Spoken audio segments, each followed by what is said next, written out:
நம்ம ஐனா துணை சீரியல்ல ட்விஸ்ட்டுக்கு மேல ட்விஸ்ட்டுன்னு எல்லா எபிசோட்ஸும் போய்க்கிட்டு இருக்குங்க. பாண்டியன் நிலா கிட்ட, வானதி கிட்ட நான் இத பத்தி பேசுறேங்க அப்படின்னு சொல்லிட்டு கிளம்பிடுறாருங்க. பாண்டியன் போன பிறகு நிலாவோட அம்மா நிலா கிட்ட, "என்னைய அந்த வீட்ல யாருமே வீட்லயே இருக்க மாட்டாங்களா? உன்ன தேடி வந்துகிட்டே இருப்பாங்களா? ரொம்ப நாள் கழிச்சு உன் கூட இருக்கோம். நிம்மதியா இருக்க விட மாட்டாங்களான்னு?" நிலா கிட்ட பேசுறாங்க. "நான் தான் சொல்லியிருந்தேனம்மா, அந்த வீட்ல இருக்க எல்லாருமே என் மேல ரொம்ப கேரிங்கா இருப்பாங்க. நான் வீட்ல இல்லனாவே அவங்களுக்கு டைம் போகாது. அதனால வந்து பார்க்க தான் செய்வாங்க." அப்படின்னு நிலா சொல்றாங்க. "அதெல்லாம் சரிடி, உன்ன பார்க்க வரட்டும்.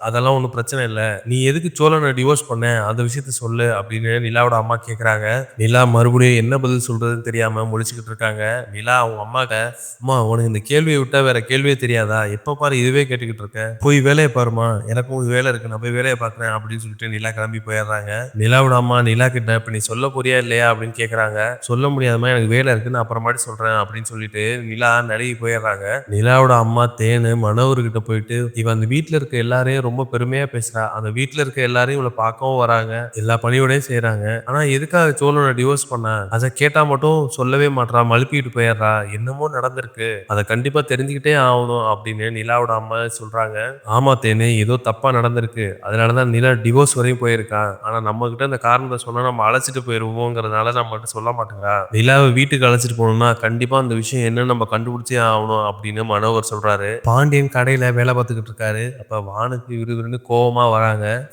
கோவத்தோட பாண்டியன் கடையில வந்து உட்கார்ந்திருக்காங்க. பாண்டியனும் கண்டுக்காம முதல்ல வேலை பார்த்துக்கிட்டு இருக்காரு. வானதி பாண்டியன் கிட்ட, "பாண்டியா, நான் எவ்வளவு கோவத்துல இருக்கேன். என்னை கண்டுக்கவே இல்ல நீ. அங்க என் ஃப்ரெண்ட்ஸ் முன்னாடி என்ன அவமானப்படுத்திட்ட. எங்க போற, என்ன பண்றேன்னு சொல்லாம நீ பாட்டுக்கு கிளம்பி போயிட்ட. உன்னை என் ஃப்ரெண்ட்ஸ மீட் பண்றதுக்காக கூப்பிட்டுருக்கவே கூடாது. என்னை அசிங்கப்படுத்திட்ட பாண்டியா." அப்படின்னு பாண்டியன் சொல்றாங்க. பாண்டியனுக்கு செம கோவம் வருதுங்க. "வானதி, நியாயமா பார்த்தா நான் தான் உன்கிட்ட கோவப்படணும். நான் அப்பவே சொன்னேன், இதெல்லாம் எனக்கு செட் ஆகாது. நான் வரலன்னு. உனக்கே தெரியும் நான் இந்த மாரி இடத்துக்குலாம் போனதில்லன்னு. நீ தான் என்னை பொறுமையா ஹேண்டில் பண்ணியிருந்திருக்கணும். அத விட்டுட்டு அவங்க என்னை கிண்டல் பண்றாங்க. நீயும் சேர்ந்து சிரிச்சுக்கிட்டு இருக்க. எனக்கு எவ்வளோ சங்கடமா இருந்தது தெரியுமா?" அப்படின்னு பாண்டியன் சொல்றாரு. "ஃப்ரெண்ட்ஸ்னா அப்படி ஜாலியா பேச தான் செய்வாங்க. நீ என்ன கேஷுவலா எடுத்துக்கணும்." அப்படின்னு வானதி சொல்றாங்க. "அவங்க என் ஃப்ரெண்ட்ஸ் கிடையாது வானதி. உன்னோட ஃப்ரெண்ட்ஸ். அவங்க என்னைய அசிங்கப்படுத்திட்டு இருக்கப்ப நீ தான் எனக்காக சப்போர்ட் பண்ணணும். ஆனா நீயும் சேர்ந்து என்ன சிரிச்சல்ல. ஒருத்தன் என்னன்னா என் பேரே சுமாரா இருக்குங்கிறான். நான் செய்யற வேலைய கிண்டல் செஞ்சுக்கிட்டு இருக்கேன். அத பார்த்துட்டு என்னால சும்மா இருக்க சொல்றியா? நீ எனக்காக அந்த இடத்துல பேசுவேன்னு பார்த்தேன். ஆனா நீயும் சேர்ந்து சிரிச்சுக்கிட்டு இருக்க. அதனால தான் நான் இங்கேருந்து கிளம்பி வந்துட்டேன். நான் ஒண்ணும் உன் ஃப்ரெண்ட்ஸ மீட் பண்ணணும்னு வரவே இல்ல. நீ தான் என்ன வலுக்கட்டாயமா இங்க கூப்பிட்டு வந்த." அப்படின்னு பாண்டியன் சொல்றாரு. "கூப்பிட்டது என் தப்பு தான். இனி உன்ன கூப்பிடவே மாட்டேன் எங்கேயும். இவ்வளோ கேவலமா நடந்துக்கிட்ட நீ." அப்படின்னு வானதி சொல்றாங்க. பாண்டியனுக்கு செம கோவம் வந்து வானதிய பயங்கரமா கோவத்துல கத்த ஆரம்பிச்சுட்டாருங்க. இன்னொரு பக்கம் நடேசன் நிலாவ பார்க்கறதுக்காக வடையெல்லாம் வாங்கிட்டு நிலா வீட்டுக்கு போறாரு. நடேசன் பண்ற லூட்டி எல்லாம் பார்த்துட்டு நிலாவோட அப்பாவும் அம்மாவும் செம டென்ஷன் ஆகுறாங்க.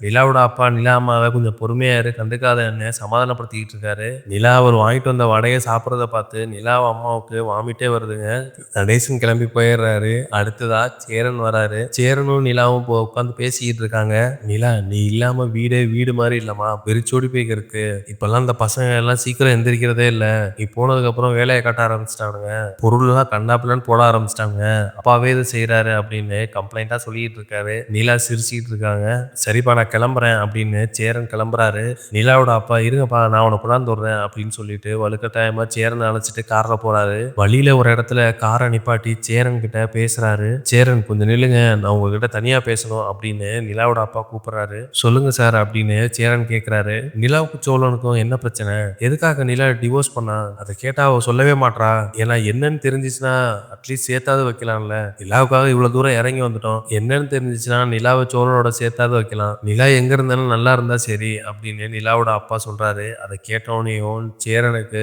எமோஷனல் ஆயிருது. நாம நினைச்ச மாரி நிலாவும் சோழனும் லவ் பண்ணி கல்யாணம் பண்ணிக்கல அப்படின்னு சொல்றாரு. இத கேட்டோனேயும் நிலாவோட அப்பாவுக்கு செம்ம ஷாக்கிங் ஆகுதுங்க. இதுதாங்க நாளைக்கு நடக்க போறது. ஐயனார் துணை சீரியல் அப்டேட் உடனே தெரிஞ்சுக்கணும்னா மறக்காம சீரியல் எக்ஸ்பிரஸ் சேனல சப்ஸ்கிரைப் பண்ணிக்கோங்க.